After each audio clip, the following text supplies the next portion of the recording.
And he began to form what was known as the Panther's Den in the basement of the church. Later, that became a black independent institution, a liberatory institution that was known as the Clifford McKissick Liberation School. It was located right around the corner from Titonian Center, on Center. Powerful individual. That Clifford McKissick was open from 1970 to 1974. He left here in 1973, passed away very shortly thereafter at the age of 33. But this young man came in here and was a ball of fire in terms of liberatory education. So just remember that name and do some research on that if possible. Now, legendary, go back one, Corinne. Legendary teacher, Jake Beeson, another nationalist, historian, okay? 1967, he was in all kind of fights with Milwaukee Public Schools trying to get the district to adopt black-centered education, African-American studies, African-American history. I mean, he went to the edge to the point of being fired, rehired. He worked at North Division. He created courses on African perspective at North Division, at what was then Parkman Middle School. Remember that name, J.P. Beeson. And again, if we stand tall, we stand on the shoulders oftentimes of those that we never even knew were fighting on behalf of black children. Ashe?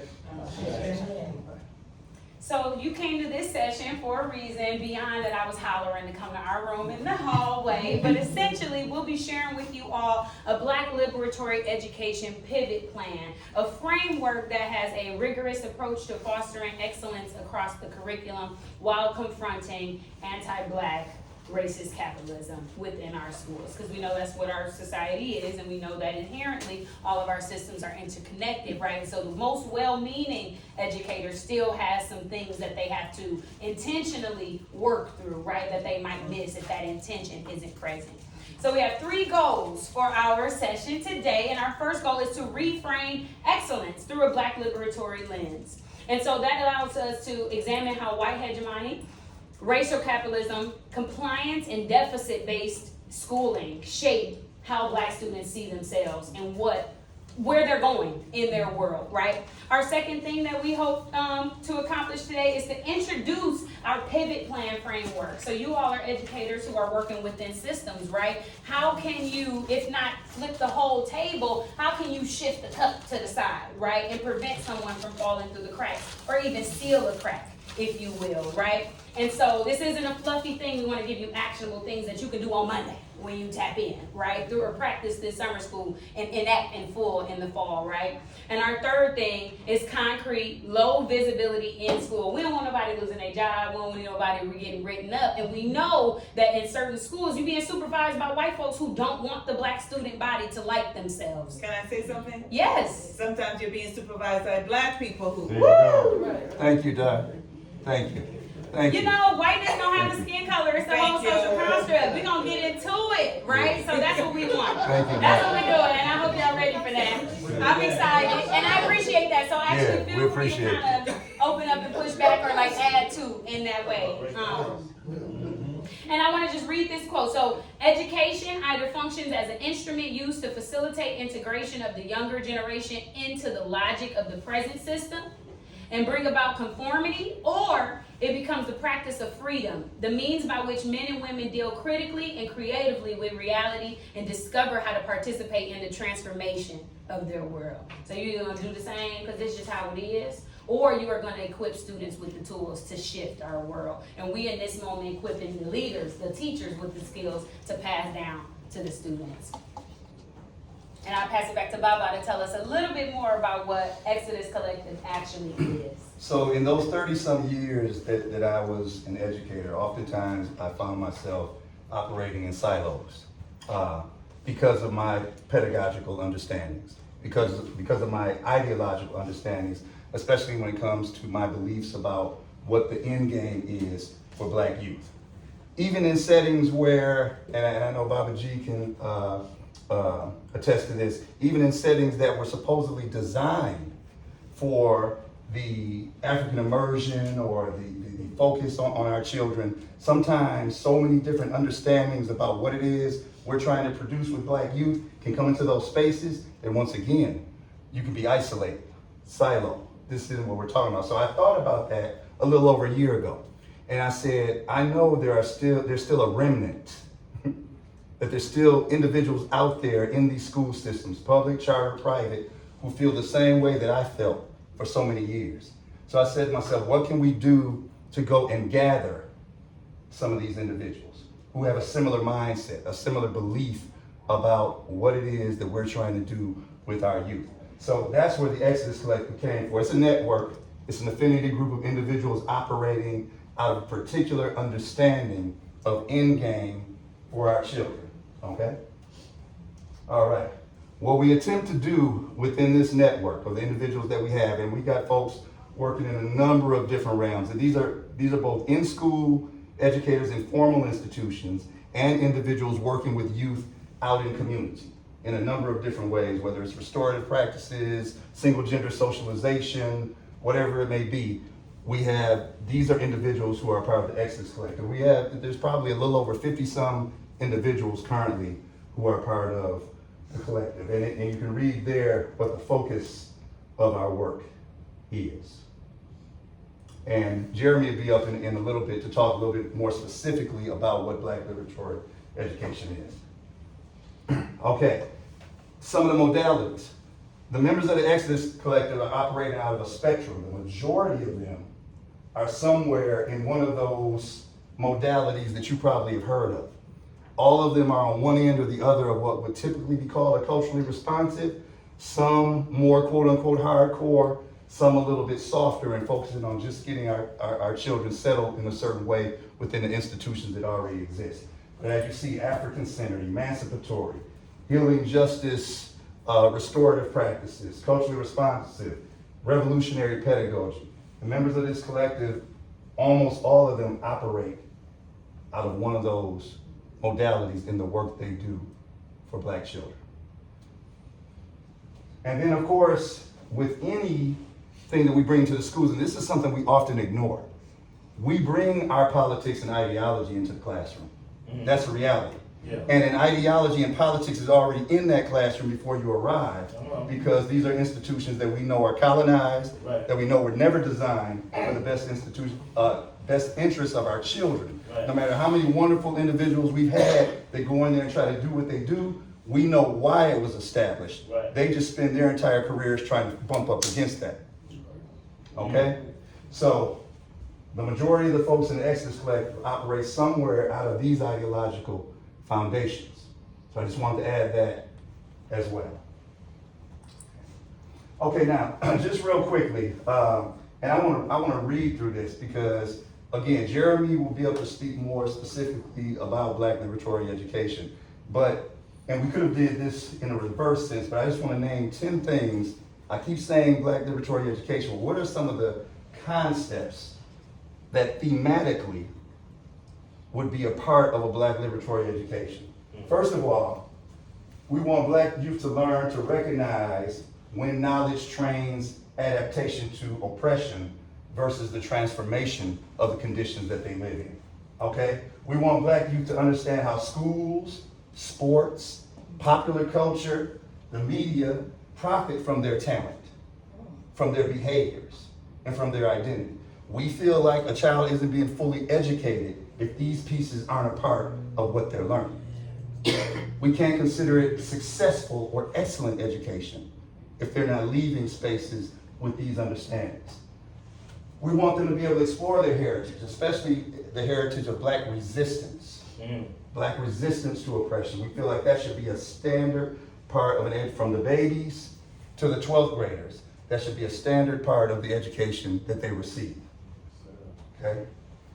How is success measured? Number 4, we view youth success by the collective capacity of the community, not by their grades, not by scholarships, not by proximity to whiteness. Because check this out, this is the way I view it. You can have a young person with a 4.0 GPA. They can be offered and hundreds of thousands of dollars in scholarships, you all, to the best universities in the country. But now, here we are in a time of war. Would we consider that black child successful if they take all the skills, all the credentials that they have, all of the gifts and abilities they have, and they're in the basement of the Pentagon designing weapons of mass destruction to kill black and brown people that look like us on the other side of the world? Do we want to consider that child successful? Right. We have to look at that. We have to redefine success. Very important. If whether you agree or not, just tell me that makes sense. Okay, I'm gonna try to move faster, you all. Not no rush, we got an hour. Don't let that out. Come on now. Black youth familiar with gentrification, nonprofit industrial complex. And I know you're saying, but okay, we're talking about the 8-year-olds. We're not talking about introducing those terms necessarily to that 7 or 8-year-old, but there are ways that they can begin to learn differences in the way they're treated. Differences in the way power shows up, even when they're playing with others. These are some of the things that we consider to be Black Liberatory. Go ahead, Corinne. Okay. We want our youth to be Afrofuturist creators and not merely performers of marketable blackness. Okay? Performers of marketable blackness. We got these beautiful, powerful young women on television, fighting, scratching their faces up, baddie girl culture. You got this stuff that when you look at it, that's frightening. When you know these are some of our babies, but again, the product is put out there, the appetite for it is put out there, and when they see no other viable means of being affirmed, they will choose that. Okay? And as educators, we have to take some responsibility for that. I don't want us to just feel like, when I'm busy in the classroom, I can't touch on it. We gotta start finding ways to pivot a little bit and get some of this stuff in. Right? Okay, protecting their spirit. Okay, these babies, the trauma and all of this, we have to make sure that we are protectors of them. They're dealing with grief, they're dealing with a number of things. We can't begin to feel like that as educators, that can't come into our space and us feel like it can't be dealt with. Okay, interrogating the media, the curriculum. We want our black youth to cultivate an obligation to their people beyond just individual gain. Beautiful thing that happened. One of the members of our Exodus Collective, her daughter, was the only wrestler from Milwaukee Public Schools. She's a wrestler. Only wrestler, period, from Milwaukee Public Schools that qualified for the state tournament. Okay? Here's the thing though. They did TMJ did a little session on her, and at the end, they said, what are you gonna do next, Taryn? Taryn said, well, I wanna wrestle. There's only one HBCU that has women's wrestling, Delaware State. I'd like to wrestle there because I want to wrestle with and for my people. Come on. Those were her words. Come on. That's a rare thing though, y'all. We know that. Yeah. Our babies aren't processing collectively because it's all about individual gain. All right? So we want to celebrate those young people, highlight those young people when we see that, and find ways that they can model that for others. Okay? Yep, we're good. Okay, and just real quickly, a little something different. Okay, when we talk about Black Liberatory Education, we know that culturally responsive education exists. We know that in NPS, particularly over the past 10 years, there's been lots of trainings, lots of stuff that many of the teachers and administrators have been privy to. The focus on those is improving how Black students experience schools as they currently exist. Come on. To be able to get them to be able to do what they need to do, and that is a step, it has to happen. All right? Anti-racist education will critique, reforms and inequities in those schools. That's a good thing. Okay? Black liberatory education builds upon those things and takes it just a little bit further, and it asks whether the school system itself, under racial capitalism, which is a reality, can produce youth who are committed to Black freedom. It's questioning that right off the top. And if not, how youth can build power inside of, in spite of, and beyond some of these colonized institutions. That's what Black liberatory education is talking about. Okay. All right, Mr. Jeremy. I could listen to Bible talk all day. One of the defining pieces of me growing up was knowing how to distinguish between Black liberatory education and everything else. In my personal experience, that has been one of the greatest benefactors of experiencing Black liberatory education. One of the things that always stands out to me is the performatives of popular Blackness, right? And it is an insidious thing that it becomes difficult for young people to know the difference between, so Nicki Minaj is a great example of performative Blackness. For you to abandon community that has literally paid your bills, right? And so when you look at the psychology of promoting that version of Blackness to begin with, we got a problem. And then when you look at the payoff, you realize how deep the issue goes. Yes. That is the difference between that and this.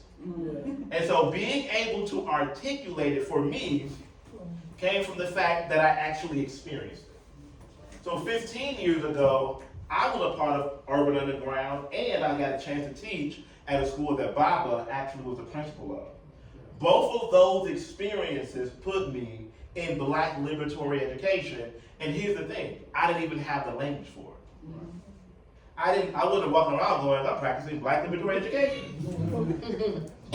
You understand? I experienced Blackness in a liberatory way.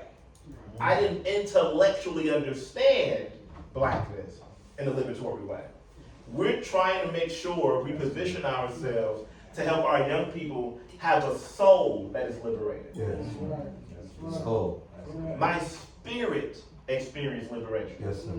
So now, as I'm navigating my life, I'm able to pick up on, oh, okay, that's performative, that's a little, you get in there, right? And even in my own life, being able to assess how I come up against this in my work and in myself is a critical component to this. Am I making sense? Yes. So now we have to begin to take these definitions and be reflective about how they are sitting in our spirit, not just how they show up on pages.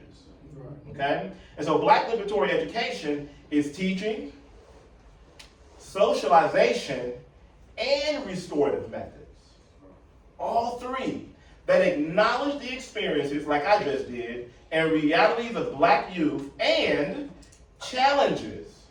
See, the key for me is not just acknowledging and knowing, but if you ain't willing to challenge it, you ain't willing to do it. That's right. That's right. There's a line, right? The homogenistic, predatory, and oppressive practices and policies. Now, remember, these sound very harsh to people who have already bought into the system. This right here is doing too much. You think everybody is predatory? Yes. Yes. Right? You think it's oppressive? Yes. Come on, Jeremy. Right? If it wasn't that, why are you trying to keep me from calling it that? See, when you talk about what happens with DEI over the last 5 years, if you don't want me reading the book, the question has to become why? Right? Young people ought to be able to have these levels of conversations, even if they aren't able to have those words in the conversation. Okay? And so it's the systems, institutional structures that are complicit in hindering the progress. And I love this idea of hindering the progress. Because we are not stuck in an ideology of liberation. Liberation is the vehicle that progresses us toward it. Some people think, you just think it's just the white man's problem. We've already established whiteness is an ideology, right? Not a skin color, right? And so when we talk about hindering progress, our young people need to understand that liberatory education is taking you somewhere, not holding you someplace. That's right. That's right. Does that make sense to y'all? And so here are the questions we want to ask ourselves. We want to ask ourselves, what stands out to you? We want to ask ourselves, anything that differs from your training or traditional notion of success and excellence in education that is important for us to reflect on. Is there anything in these definitions, and I got one more for you, that differs from our training and traditional gnosis of success and excellence that Baba unpacked earlier? And then what value could Black liberatory education add to Milwaukee school systems? We don't want you just to think about your spirit and how it sits in you. It's not enough to just think about the curricula and how it is presented to young people. It's not even enough for us to think about how young people articulate that back to their friends. We are looking at how is it going to both add value and restructure the entire school system. Yeah. We are system thinking people. Yeah. We are always looking to not just dismantle a system that we know is inherent and will not function any other way, but more importantly, we are building systems for us to exist within. That's right. And we are always about that work. So then we talk about Black liberatory education, views education as a success as Black African youth garner the proficiencies, the skills, and healed, restored consciousness to one day, I love this part, solve the problem. See, this is the part that our socialized imagination can never get to. That's right. And I've literally spoken about this. Okay, I understand we're gonna get to it. It seems like historically, we get to a certain point where we're starting to see the seeds of liberation, and then something destroys it. So there's a historical trauma related to liberation itself, that if you get too close to it, you will end your life. Mm-hmm. Yes, sir. We didn't just die to speak about it. We died because we were building it. That's right. That's right, Jerry. And so therefore, literally generationally, we have never been able to actually feel the liberation we've been imagining and working towards. That is intentional. Yes, it is. It's now in my blood. My ancestors remember the day they almost. And I have to liberate myself from believing that almost was good enough. Yeah. Come on now. And so when we talk about healed and restored consciousness to one day solve the problems of advance the collective interest and grow to assist in securing the survival and empowerment of Black people. I'm going to read that last piece again. Securing the survival and empowerment. Securing it. This requires us to think tactful and strategic, generational, long-term. And we cannot be afraid to secure a thing knowing that it will never be just given. Come on, son. That's good. All right? It's in our liturgy. I love that. And thank you for the segue. Excellent. We're one accord. Okay. So we are on one accord. And I just want to say that, man, thank you, Jeremy. It's hard to go behind. It's hard Right. So, the challenge, the MMABSE litany. So this morning we were gathered together. Dr. Anik led us in the litany. We did call and response, which is cultural to us. And so we want to put a challenge out. So we didn't just want to have a workshop. We didn't just want to talk about Black liberatory educational principles, but we wanted to talk about how does this connect? Why are we even here today? So last year I was here at the MMABSE conference, and Baba had just established his Xodus network.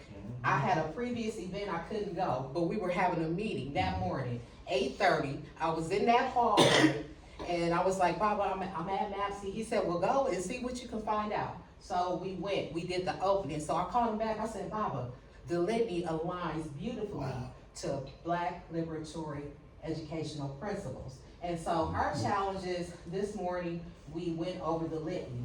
You heard what the presider said. So we know we are here. We want to overcome low levels of performance for the masses of our children. When we think about our students, not only in Milwaukee Public Schools, but our Black children in the state of Wisconsin, what do we know? Lowest performers. Lowest performers. Yep. Is this a new thing? No. Right. No, it's year after year after year. And so when they came together as an organization, the National Association of Black School Educators, they said, that is not good enough. So what are we going to do? And so as a group, together, we say we raise our voices in an urgent demand. Mm-hmm. And when we talk about Black Liberatory Education, it's an urgent demand. It is the here, it is the now. You learned the term today, maybe you heard it, but if not, take it with you. We need to teach our children how to be Afrofuturists, right? They are the future. We hear the song, what's our favorite song? I believe the children are the future. If we believe that, these are the things we are gonna do. Right. Another thing we have a call for is that we have to have something new and something that is independent. As we know, we heard about something that was here, 1970 to 1974. But it was an independent institution. And what we have learned is that we have to have spaces where we can be independent because the system is set up in such a way that we cannot be independent within those systems, right? And so we need these types of networks. We need this agency for our children. Not only for our children, but for our people overall. And so again, we say that we're gonna redress these issues we have with deprivations that were caused by slavery, segregation, racism, and poverty. And think about where we are, March 7, 2026, the world we're standing in today. We can connect every single thing Come up on. here. What versions of slavery do we have? Come on. Are versions? athletes the new slaves? Yes, they Come are. on. Is segregation happening? Yes, it is. It is an outright attack on DEI, but what they fail to tell you is that the biggest benefactor of DEI all the years has been the white women. Come on now. So we know that racism, Good. although we know it's a social construct, it is basically the foundation and the fabric of this very place that we are. So if we choose to stay here, we choose to remain here in Milwaukee, Come on. we have to talk about what is it that we are gonna do. And so we just wanna remind all of you that we have a platform, we have a network, we have the National Association of Black School Educators. Then we have MMABSE, the Metropolitan Milwaukee Association of Black School Educators, which is an affiliate, but we also have the Xodus Collective. We have all of these engines that can help us get where we need to get if we are all very serious and intentional about the success of Black children. And I just need to always say, whenever I am out and about, I am always about what can I do to make it better for Black children. No shade to any other people's children, but I love our children, Yeah. and they need us the most. Good, So good. that's why we are here today. Thank you. Good.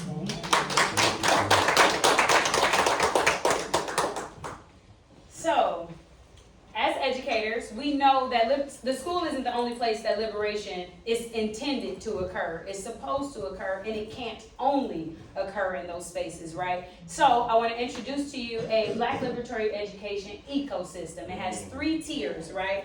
And the purpose is to establish a conceptual map connecting historical Black resistance traditions to contemporary Milwaukee-based educational struggles, positioning Black education as an act of rebellion and institution building, right?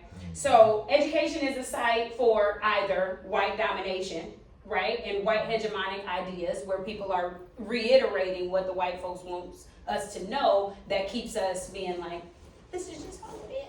Right? The education system condones that kind of knowledge. Or it can act as a space of resistance. And when we think about enslaved Africans who learned how to read in secret overnight by candlelight, right? Education isn't something that Black folks are distanced or familiar with from, right? But if you ask a Black youth, and, reading is wide and, proper speaking is right, we've been led astray, and that is a product of our system, right? Yeah. We talked about the outcome of Black education in Milwaukee. It's not a new thing. So we've come to a place in our specific city where it's not just the kids are functionally illiterate, the parents are functionally illiterate. Right. The grandparents are functionally illiterate. So the kids that want it are going home and the parents can't reinforce it, right? But then there's a shame for adult literacy. The parents, there's no space for them to go and get it, right? And that's a real thing. So how can this learning occur in multiple levels, include the entire family, and push our entire communities forward, right? And so we want to focus on the youth because the children are our future, but everybody has already fallen through the cracks, you know what I'm saying? And so for some folks, it's not too late to catch them, right? A lot of people think it's too late for them. That's already a misunderstanding as well, you know what I'm saying? And so I want to start in this space with what you guys are, spook. The spook who sat by the door. As you know, Sam Greenlee had a film where it was a guy who was functioning within his system, but he was taking all of his gift skills back to his folks, and they were leveraging it to their advantage and redefining what excellence was, redefining what community was, redefining what unity meant, right? And so when we talk about spook who sat by the door and or guerrilla educator, we have 4 roles of that guerrilla educator, right? And so we're talking about subverting particular institutional pedagogy. We want to infuse African-centered content into our lesson plans. You can do that, right? There's particular lessons that you got to teach, but you can teach it in a particular way, and you can insert particular readings that say something different to the students about who they are in the world. Right? And those are conscious decisions that not all educators, when you come through your schooling, they didn't give you as a Black educator that option that I'm here to say you do. You have it. Right? Look up that other book, you know what I'm saying, To Kill a Mockingbird, or what else, you know what I'm saying? I hated in high school having to read that book with the white kids saying the N-word. I say that, you don't say that, right? So anywho, so there are some more roles. So we want to use institutional resources. We know that money is pulled in a particular way, resources are pulled in a particular way, and so having something completely independent, we're moving toward it, but before we arrive there, what can I put in my back pocket and give it to the kid who's not allowed in the building? Right? And that can be symbolically, that can be ideologically, that can be a literal pencil or a literal, you know what I'm saying, resource. But what can I take from this space that they won't miss, that I'm going to set up in a community hub that everybody's going to eat off of? Those kinds of things. And so another role of the guerrilla educator is to usher as many Black youth as possible into Black liberatory experiences. As Jeremy spoke about, he was in a school and he was taught by Baba. I went to Young Leaders Academy. I don't know if that rings a bell for anybody, but I went there 1st through 8th grade. And a lot of my classes were on the floor called Ujamaa. And I had Adinkra symbols all over, and we did poetry slams, and it was very wide ranging. In addition to, I think I had a total of 2 white teachers, and that is not common, but because I went there 1st through 8th, I didn't know until high school that this was atypical to come out of school seeing Black teachers, loving being Black, and knowing what that meant in the global scale. Right? And so I was also in a gifted and talented class, and I don't know if y'all know Terrence Tyler, but he was my teacher for 4th and 5th grade, and I love me some T. Tyler. And so the way he taught and the way that he exists and the way that he delivered all of the learning, the lens through which he delivered all of that knowledge made sure that I saw myself in that knowledge, not outside of it, not as an assistance to, and not as a prop of, but I was embedded in part of every single lesson, knowledge, and social studies, and in every part of it, right? I didn't know this was different. I didn't know this was an alternative way of approaching knowledge, right? And so here I am in this space. I might be the youngest person here, and I know what I'm talking about, but it's not because of just me. It's because I was cultivated early, and it was because I was poured into it. It was because nobody called me the fast little Black girl who's loud and needs to go sit in the back. They brought me to the front, and they asked me to use and leverage my voice to teach the next body of students, and I still do that to this day, right? So because of some guerrilla educators who may or may not have had that knowledge, I am one now, right? And I am prioritizing going to get the little Black girlies who are too loud, whose hair is too bright, and who do too much. Come with me, right? And let me tell you what that means and how many doors you're going to unlock before you even get to them if you know who you are, right? And so I'm a living testimony of what this looks like, of being within a system, but with people who are committed to doing that system differently. Yeah.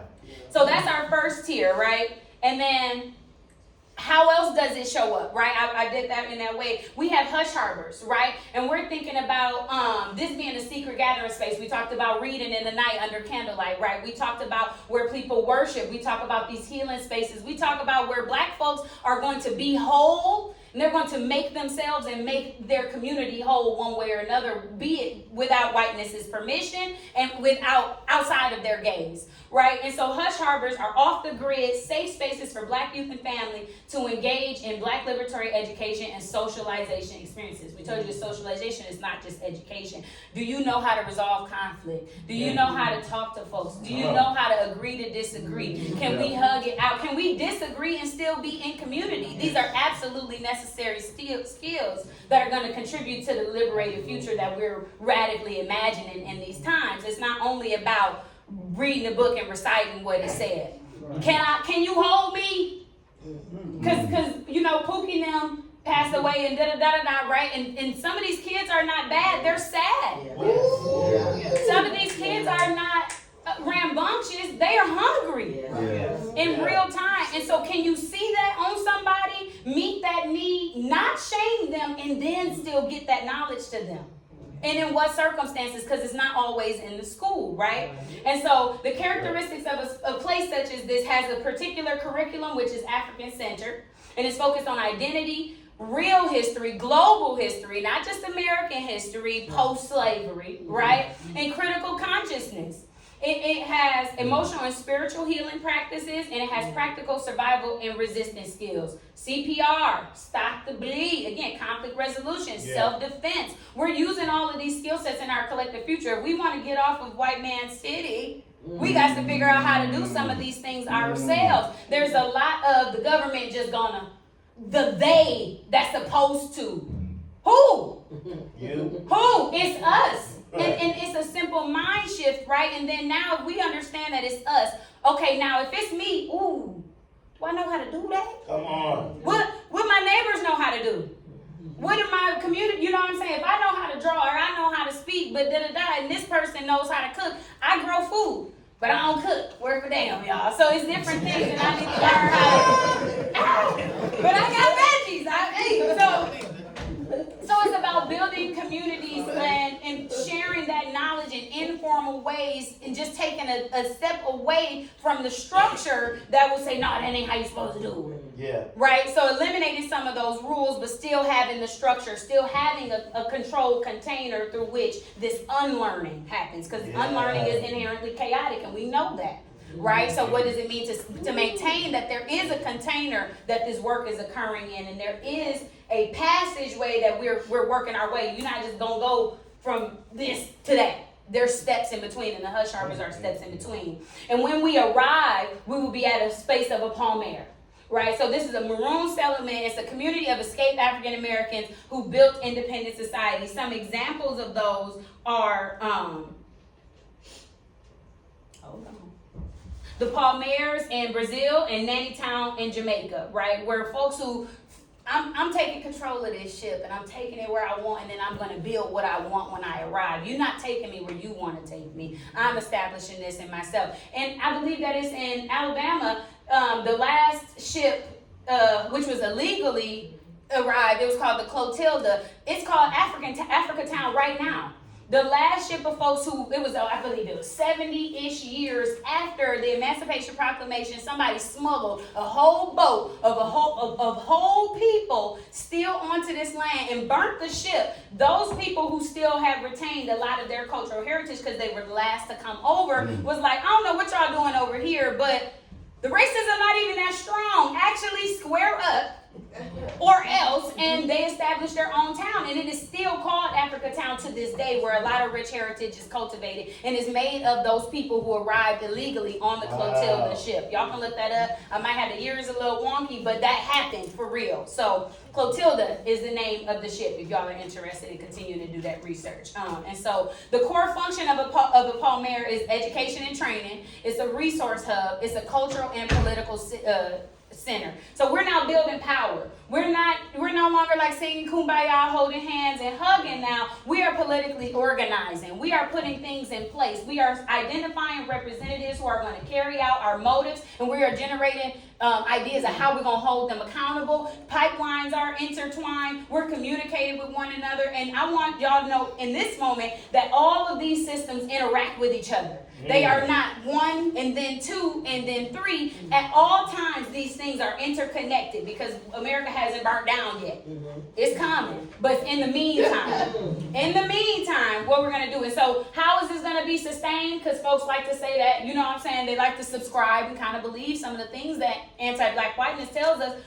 Y'all need to be managed. Who gonna keep control of it? We are going to have cooperative ownership models where it's community control. This is my shit. I don't want it ruined. Right? I built that, so I want to keep it nice. My grandmother built that, so it is my responsibility to tend to it and sweep up outside and to make sure that the leaves are gone. Or if the window gets to, you know what I'm saying, creating a breeze, it's my responsibility to go ahead and get some caulk or da-da-da. Or it's my children's responsibility, and it's not burdensome. The idea is not burdensome to create care around these types of environments, right? Because we built them. It's an economic engine connected to black-owned businesses and land trusts. Y'all know the black dollar only stay in the black community for like 36 minutes, right? In this space, I need it all year. Right, 36 minutes to the whole year. You know what I'm saying? And this is radically imagining.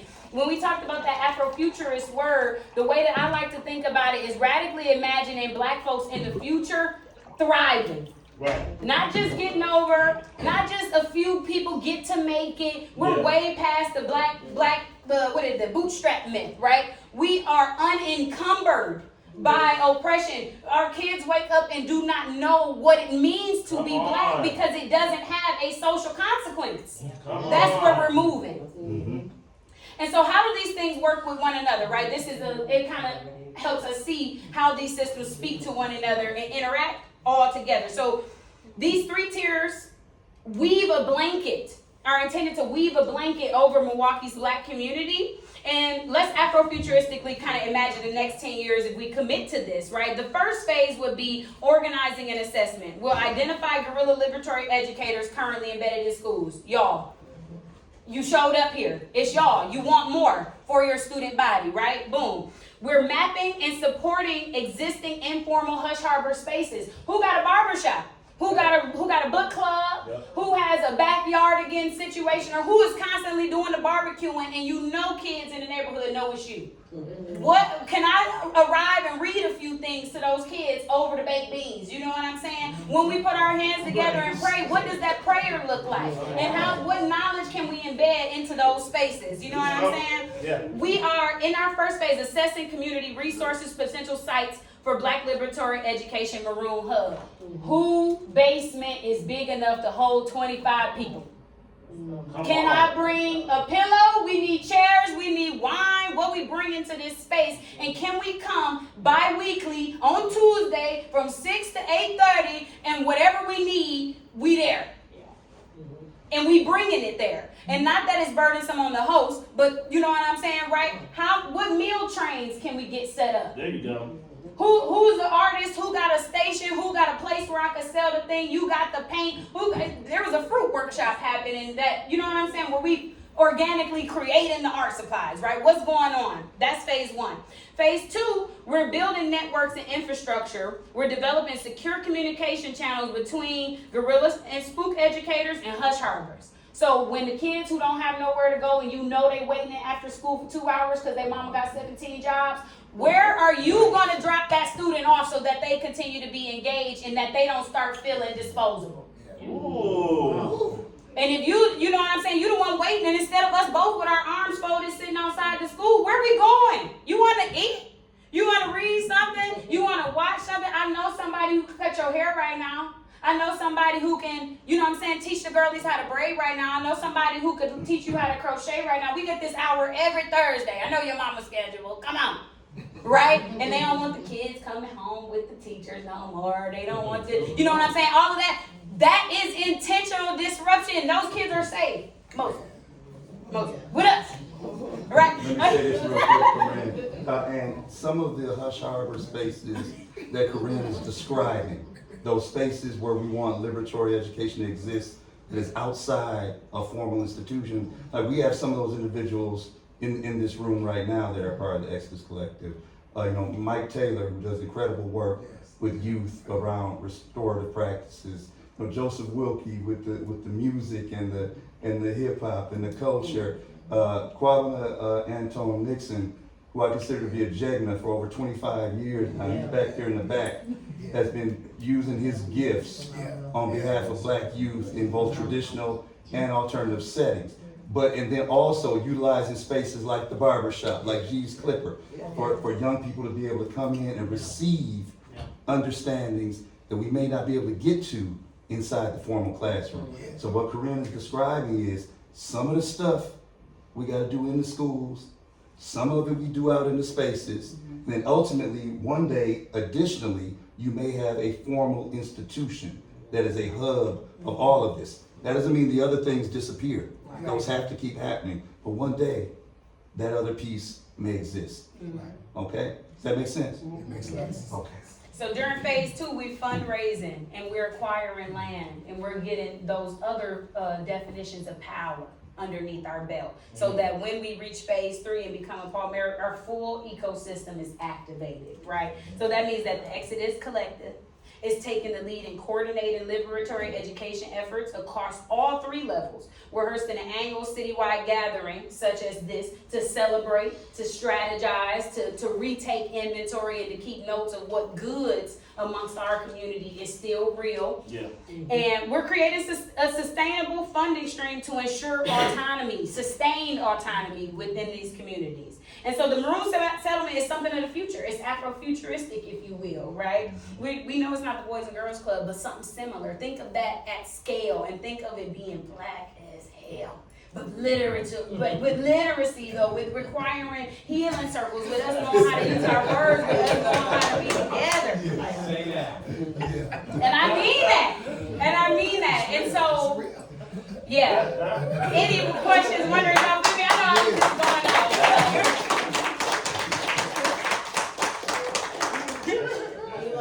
Oh, we have a question? We love the Afro, Or one we love the of Afro-futurist energy. This is Where you want to hit it now?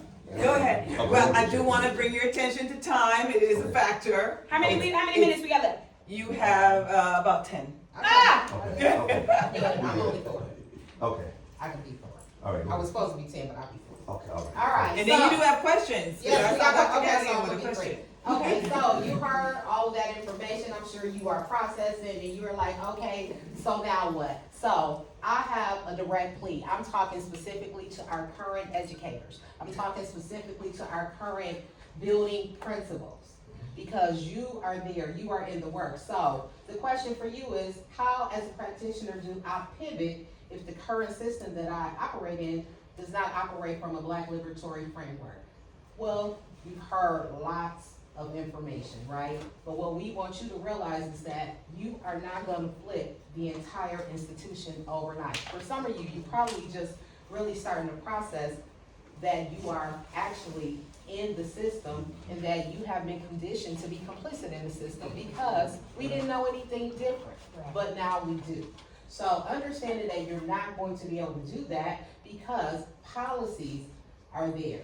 Funding incentives are there, union agendas are there, and the dominant ideology that's rooted in white and racial capitalism. But understanding that that is our reality, there are some things that we can do and some things that we can do right now. Yes, yes. And so we want to share with you what we call the 3-step pivot plan. So the 3-step pivot plan consists of the 3 S's. The first S is survive.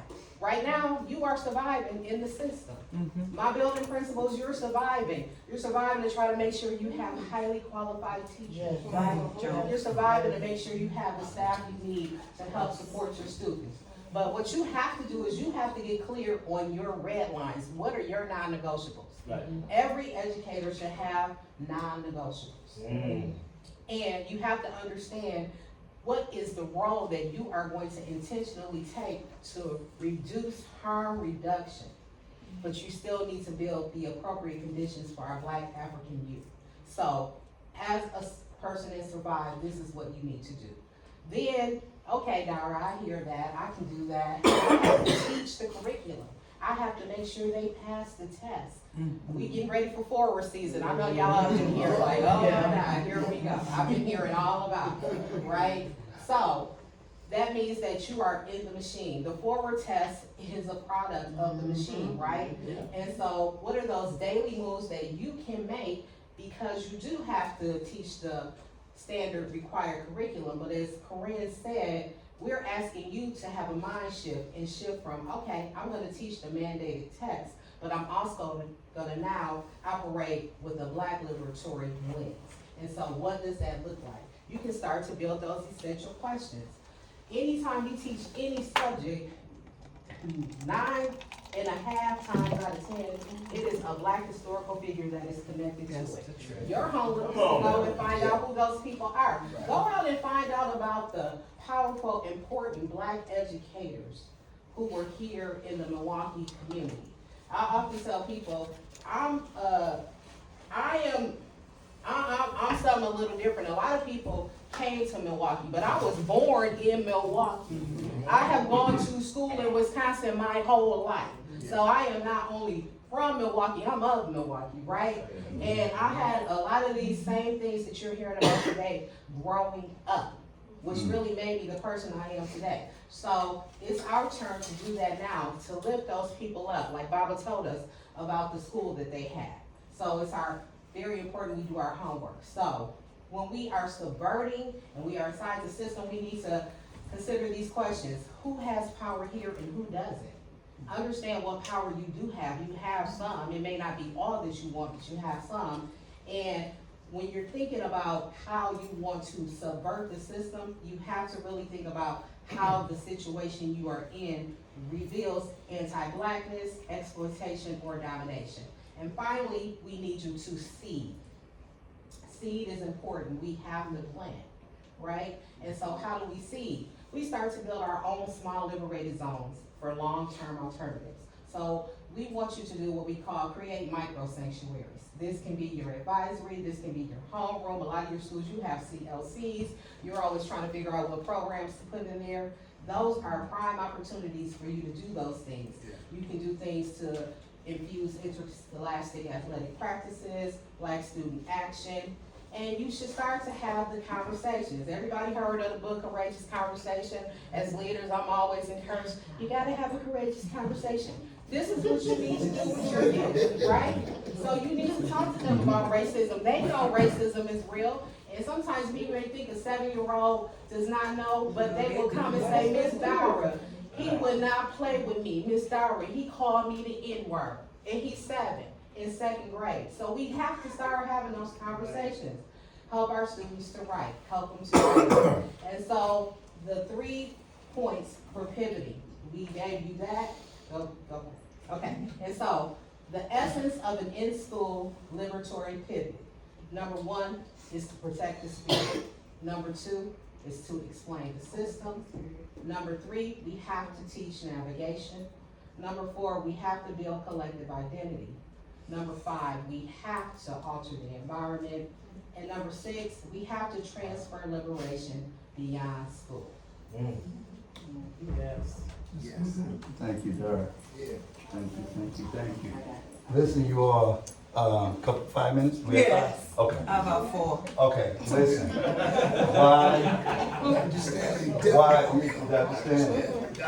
Why Black Liberatory Education in 2026? You all, fundamentally is because the reality still exists. Miseducation and undereducation.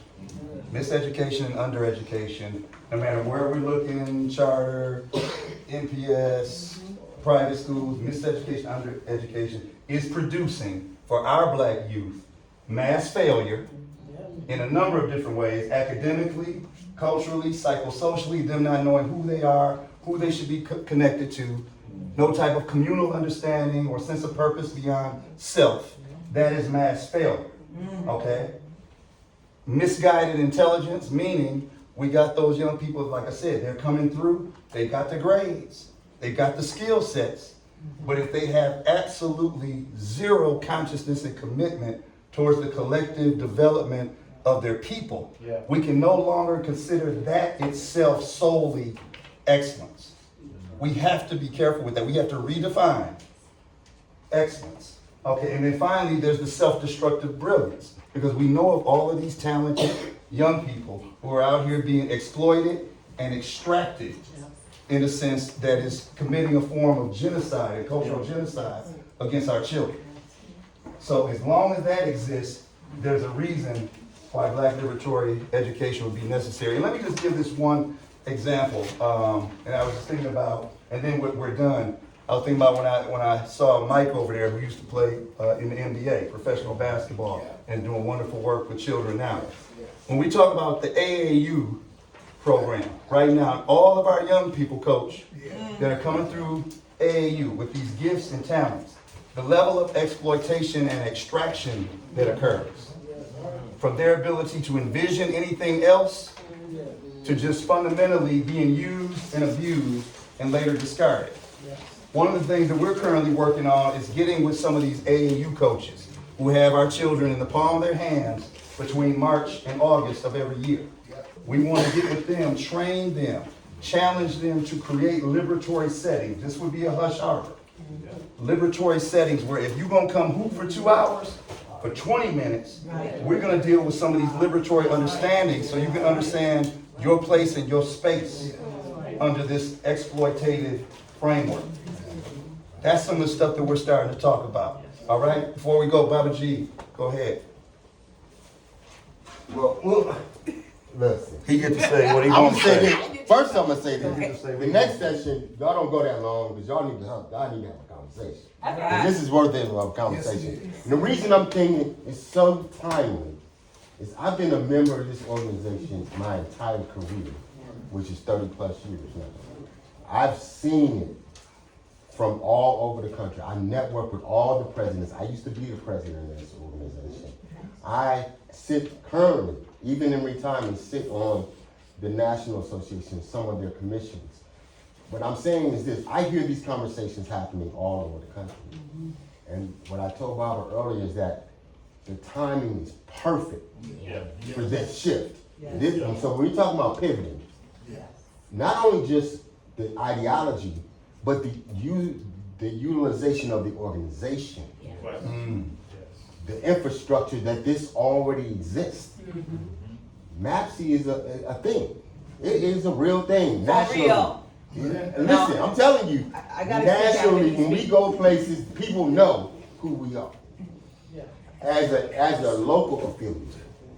On a national level, you have same people like you trying to have these conversations. But I think we're missing opportunity. We have an opportunity like we've never had before.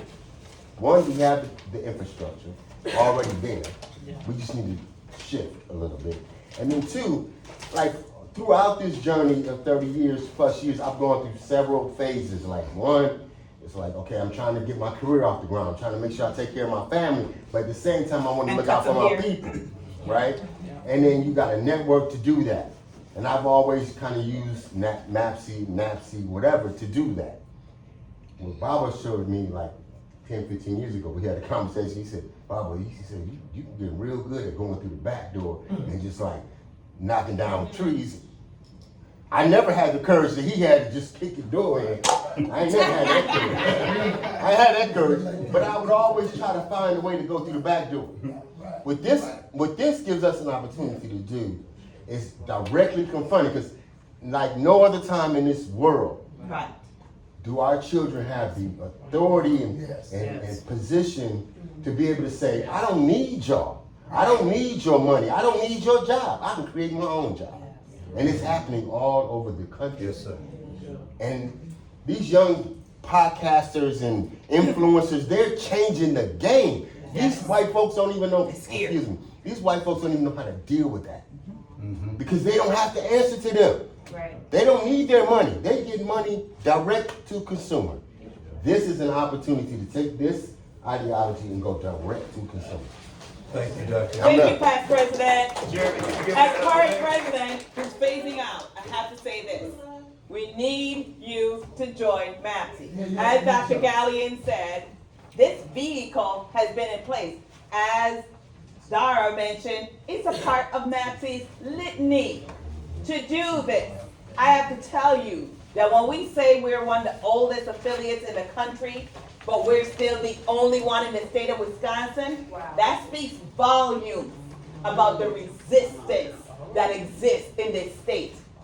Your being here today as a panel, I had to stand my ground and say, yes, they will be here today because the resistance still exists. Yes.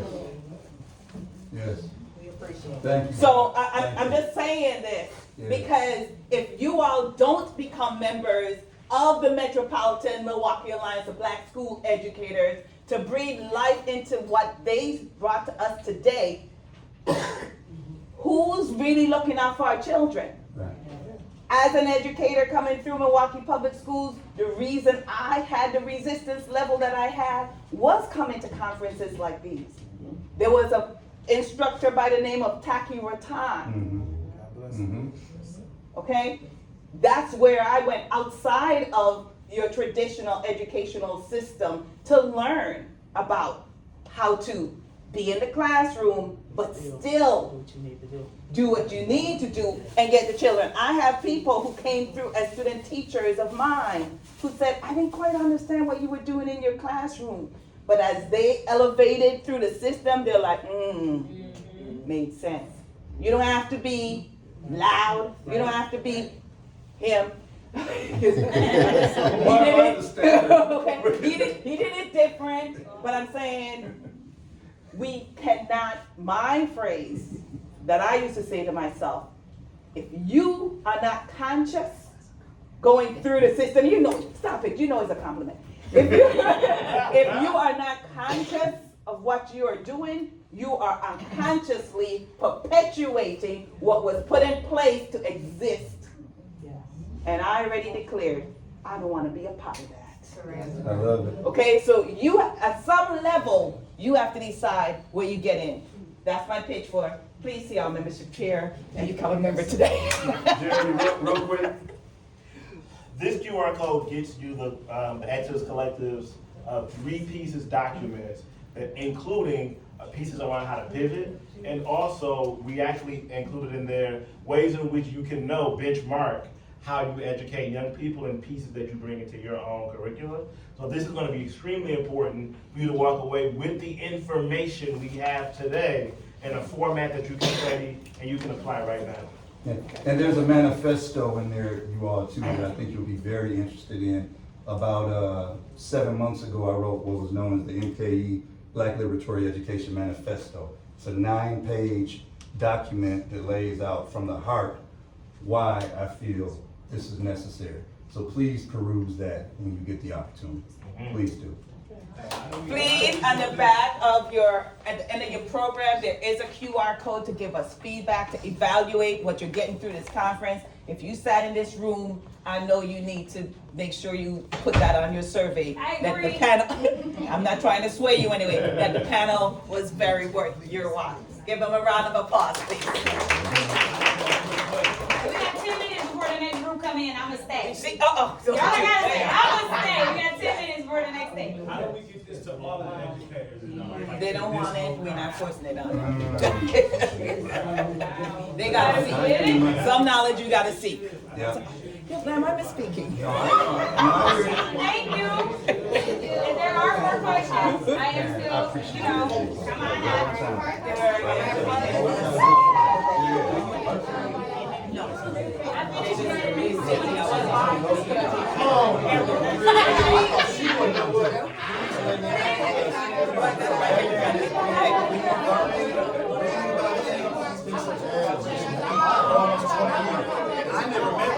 Have everybody up there, even if they didn't present. Nice, all right. Hey, that's good. We doing